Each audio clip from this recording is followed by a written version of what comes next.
Hey, it's James. Welcome back to the channel. So glad you are here. Short video. Um, it's nice to see not by sight news back, but apparently, unfortunately, his wife is also back in the hospital. So keep praying for him and his wife. We, if she's not working, obviously, then they don't have money coming in, and that's not good. So I've got a great job. I'm very blessed. I don't need people to donate. However, if you are feeling generous, please go to his. I'll put it right here. Go to Not by Sight News on YouTube, and I think he's got a Patreon. You can support what he does.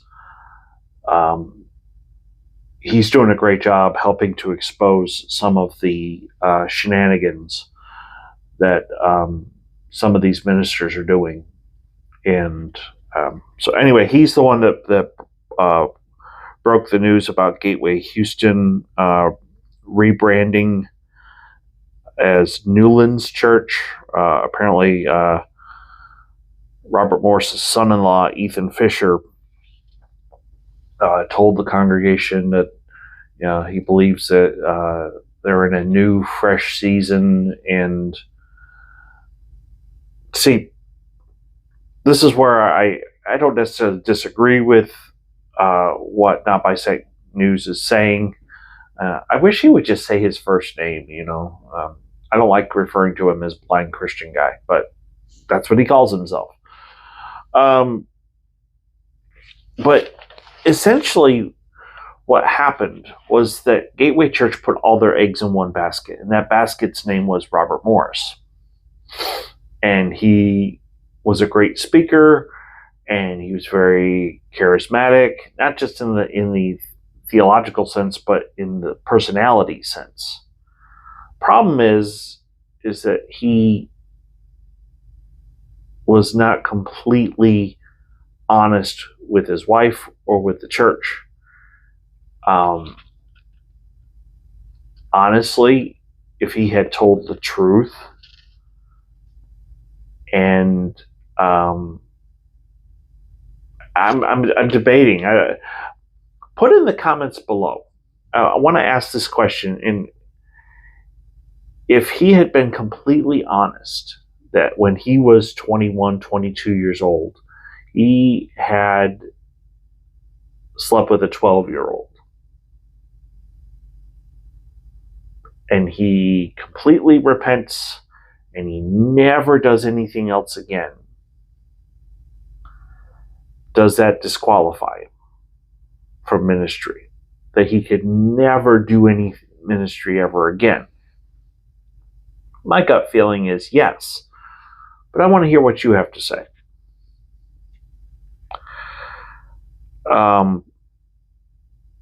Anyway, I also agree with Not by Sight News that I believe that Gateway in Dallas is probably going to rebrand eventually, and it wouldn't shock me if they end up calling themselves Newlands Church as well.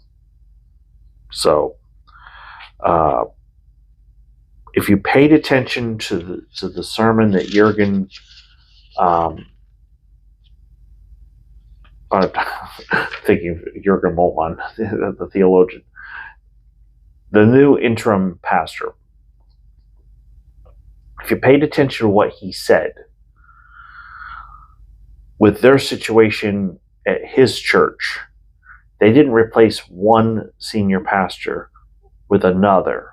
They eventually replaced one senior pastor with three, and they had essentially pastor by committee.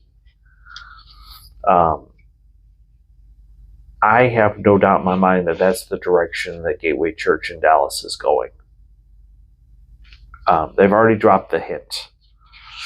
And the reason is because they realized that they put all their eggs in one basket and they got burned. So if you've got 3 people, and that's your leader, that's your leadership team, and then you've got the rest of the campus pastors underneath them, and the elders holding those 3 people accountable for running the church. Even if one of them messes up, you got the other 2.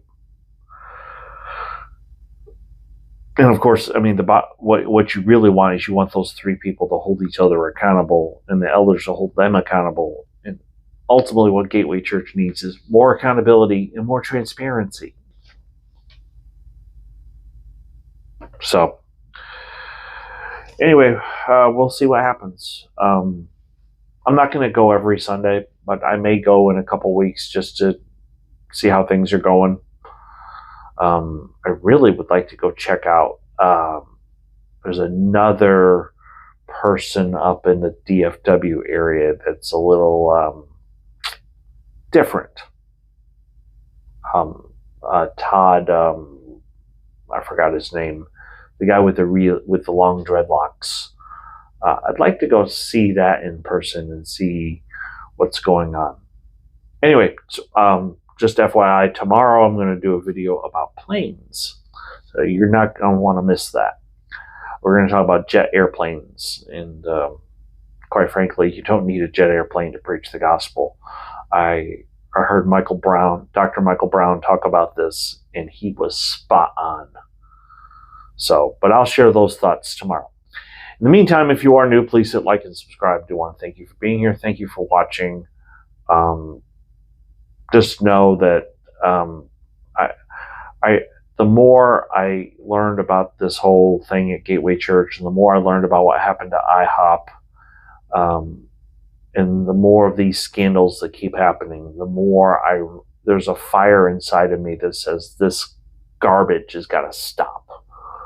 We've got to do something.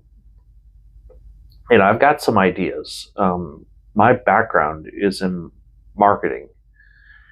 And if I could just take that and do like a SWOT analysis, strengths, weaknesses, opportunities, threats, and actually analyze the church, not in the sense of how do we grow the church, but how do we clean up any sort of misconduct within the church. I think that would be of benefit to the church as a whole. But then again, I got to get my foot in the door, and these mega churches have to be willing to let me come in and talk to people. So I don't know. We'll see what happens. I still haven't written Gateway yet. I need to do that. So thanks for watching, and I will see you tomorrow.